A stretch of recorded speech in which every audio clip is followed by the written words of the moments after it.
Hey everyone, it's Carrie and welcome back to another video. If you guys don't know me, my name is Carrie. I run Traveling Pony Studios, which is a small crochet business that I created, like last year to help basically fund my horse's many medical expenses. I have two horses. I have my horse Sloan, who is the main reason I got into crocheting because of his medical bills. And as well, I have my little baby Freya, and the two of them are actually the two horses in my logo for my business. A couple days back, I asked on Instagram if you guys had any questions for some videos, and I'm very appreciative to the people who asked some questions. And if you guys at all have specific questions or things you want to see on this channel, please let me know. I'm trying to think in my mind content that is not so much on a weekly basis and content that I can just sit down like this and talk to you guys about. So the question that I got asked is actually a really good one that I have been thinking about more so recently, especially with the fact that I'm just expanding and trying all these things with my crochet business that are dreams for a lot of people and dreams for me as well, but then also raises a really good question of, can you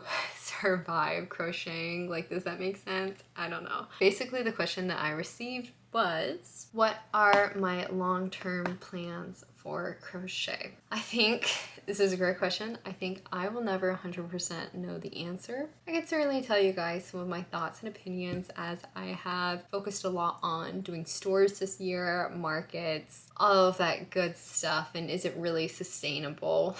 I feel like if you want to create a sustainable business in the crochet community, you have to do more than crochet. At least from what I can tell, a lot of people who do crochet as a full-time job tend to have either very successful YouTube channels where they are making a good deal of income off of like YouTube, or some people still have normal corporate jobs or other jobs.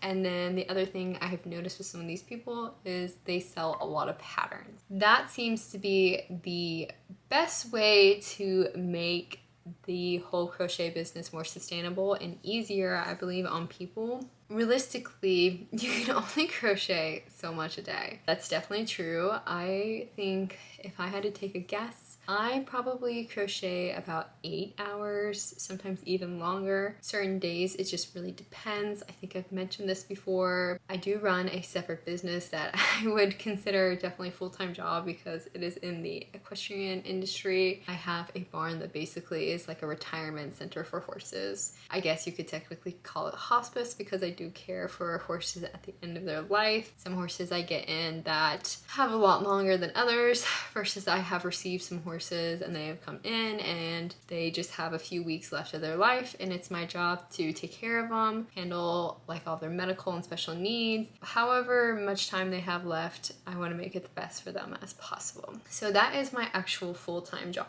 I live on site, which makes it super easy. You know, it does take a lot of time. I did make a video a little bit back, like a day in my life. It wasn't super realistic because a lot more does go in my life, but I just didn't remember to record it, and I didn't really feel like recording another day just because it was like so tiring to like remember to record. But I get up about 4:45 every day, and I pretty much wake up, go directly outside and start working on my farm. I feel like lately I've been finishing up the barn at around 8:30. Just really depends on how much time it takes. I have, I think, 10 to 12 horses, I can't remember off the top of my head, on my property, and I do all of the work alongside my mother, so we handle it all. You know, we do all the turning out, the cleaning, and I will say that we are very particular with our barn and like to keep things very clean, so it takes a lot longer. Typically from there, I crochet from about 9 to 11. It just depends. Like recently it's been really hot, so I've been bringing horses in earlier, and that changes things. And then usually from 11:30 to basically 1 o'clock, I'm at the barn. That's when I might ride or I might do something, and sometimes that's also the time when I will run to stores if I need to go to stores. To about 3, I have to take care of the horses again, and then usually 3:30 or 4. Like today I'll be a little bit later, of course, with recording and editing. That's usually when I will crochet till about 5 o'clock. I go over to the barn for like 15 or 20 minutes, clean the barn again, give horses medication, and I come back inside and I crochet until I eat. And then typically it takes me 30 minutes to do night check with the horses, clean the stalls again, make sure they get their medications. And then usually I would say like 8 to about 10 I will crochet. That's a rough idea. I have a lot more flexibility than the majority of people to be able to invest a lot of time into crocheting. I'm not the fastest crocheter in the world, that's for certain. I wish I was a lot faster. It would make my life so much easier, but I'm just not super fast,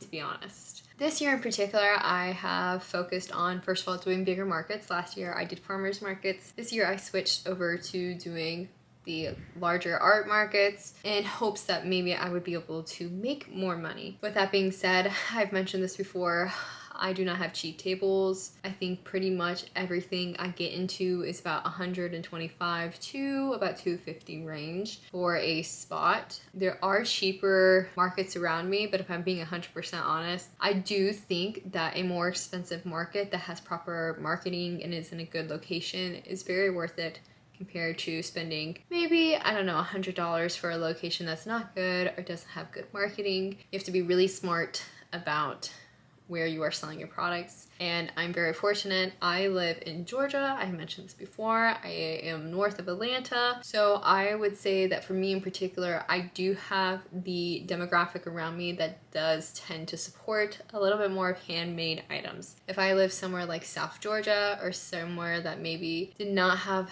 that possibility of having a little bit extra money, I do not think I would be as successful as I am, but I just live in a good demographic for handmade items. Art's kind of big around here, so that's just how it is. Past couple months, I have focused on stores. That was something I really badly wanted to do and I wanted to experience, and there are definitely pros and cons of stores. I want to do like a recap once I'm like 6 months into this whole process and really go over things and show numbers and all that good stuff if that's something y'all are interested in, but there's definitely pros, cons of stores. I think stores can be a great thing. I love my stores that I work at. I'm so fortunate. But you just have to realize that there is typically a rent fee and there's typically commissions, credit card fees, and some stores maybe don't do the rent fee and commission credit cards, but they'll do a 60-40 split. I know of other stores that do it differently where they'll have like a rent and then the commission is like 30 or 40%. It just very much varies by store. In terms of my long-term plans to crochet, I think the more I crochet, the more I wonder if crocheting is really something that can be sustainable for a long term.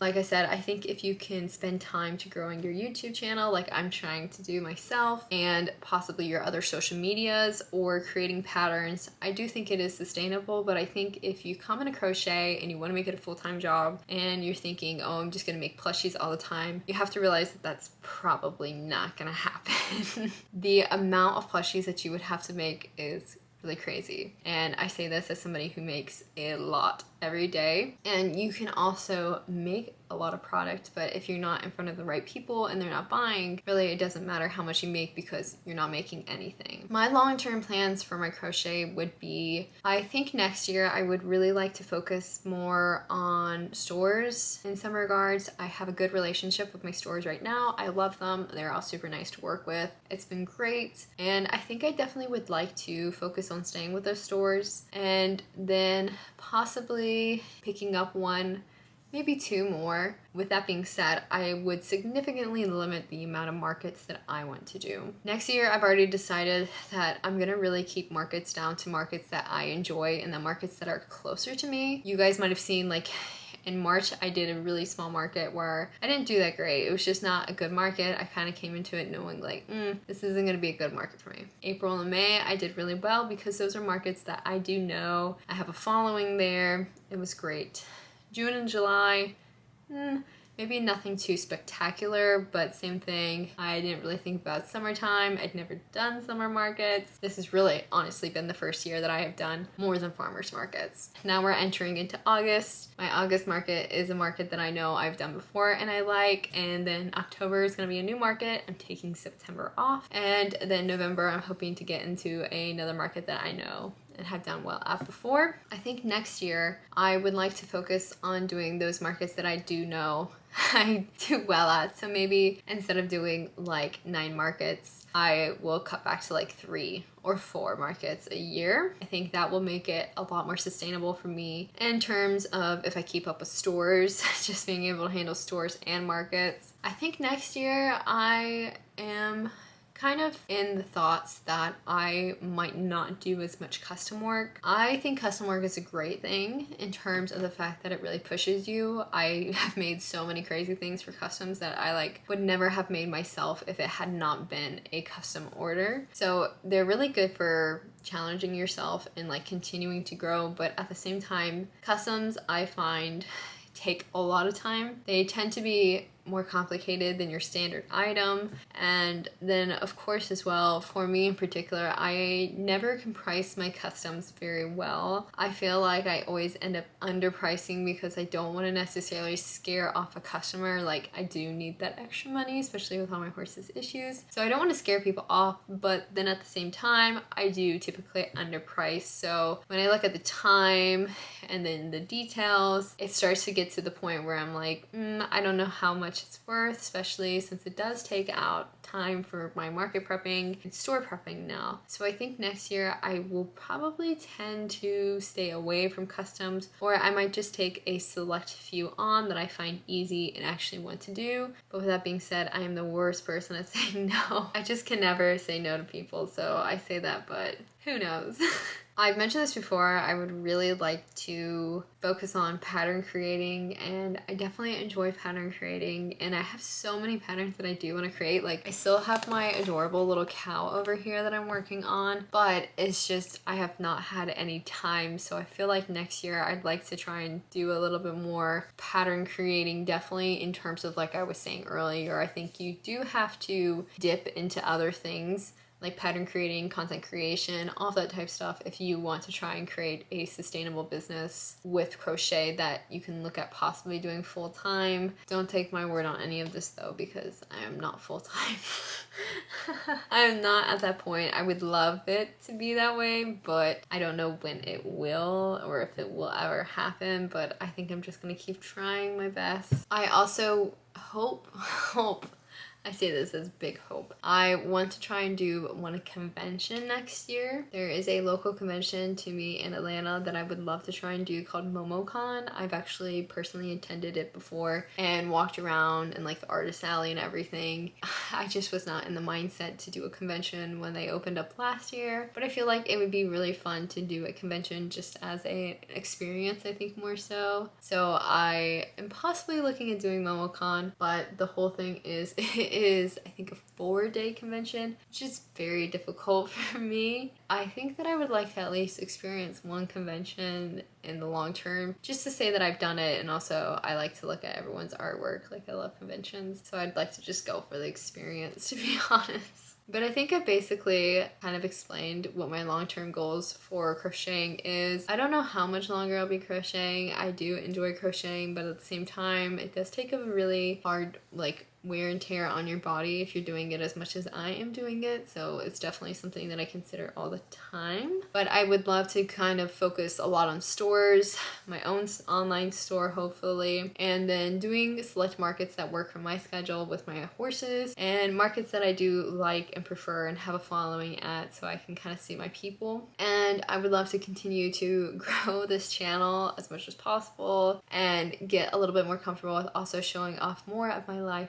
outside of crocheting, like my horses, vlogging, all of that good stuff, and just sharing the things that make me happy, as well as crochet, because I love crochet, don't get me wrong, but there's other things that I also enjoy. I think that's basically all I have for you guys in this video. It was more of a sit down and talk one, so I hope you guys enjoyed it. But if you guys have any other questions or ideas for videos, please let me know. I would love to try and do them for you guys. So hope you guys have an amazing rest of the day, and I'll see you in the next video. Bye!